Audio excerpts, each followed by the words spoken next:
বন্ধু বাবু কোথায়? ছেলে বন্ধু। মেয়ে বন্ধু থাকলে আর পাথর মেয়ে বন্ধু থাকলে এতক্ষণ বলবে নাকি? তখন সেই বন্ধুটা আমাকে বলছে পাথর কি কখনো শক্ত ছিল? পাথর তো শক্ত ছিল না, পাথর ছিল তুলোর মতো নরম। বললাম তাই নাকি? হ্যাঁ, তাহলে গল্পটা শোন। গল্পটা এরকম, পাথর আর ফুল পাশাপাশি থাকবে।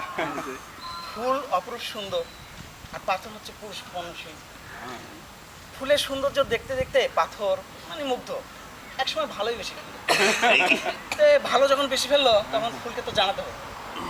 তো একদিন পাথর যে ফুলকে বললো, ওগো ফুল, আমি তো তোমায় ভালোবেসে ফেলেছি, তুমি কি আমায় ভালোবাসবে না? ফুল ওই university first year second year মেয়েদের মতোই হঠাৎ বলে আসে, না বুঝা আমার পক্ষে ভালোবাসা সম্ভব না। আমি তো আমার পরিবারের ডিসিশনের বাইরে যাইতে পারি না। হ্যাঁ, পাথর তার ভগ্ন হৃদয় না পাওয়ার ইয়েতে ফিরে আসলো। ফুল কিন্তু কিছুদিন পর ঠিকই ভালোবাসলো। তার ভালোবাসা দিল ভ্রমরকে।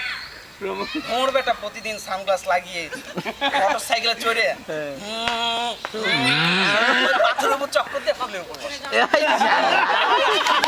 ফুলের সাথে আলিঙ্গন করে। এই অপমান, না পাওয়ার ব্যথা বেদনা সহ্য করতে না পেরে পাথর আস্তে আস্তে শক্ত হয়ে গেল এবং শক্ত হতে হতে নিরেট বস্তুতে পরিণত। কিন্তু তাই বলে পাথরে কি ভালোবাসার যে যন্ত্রণা, যে আঘাত, সেটা কি কমে গেছে? চাই নাই।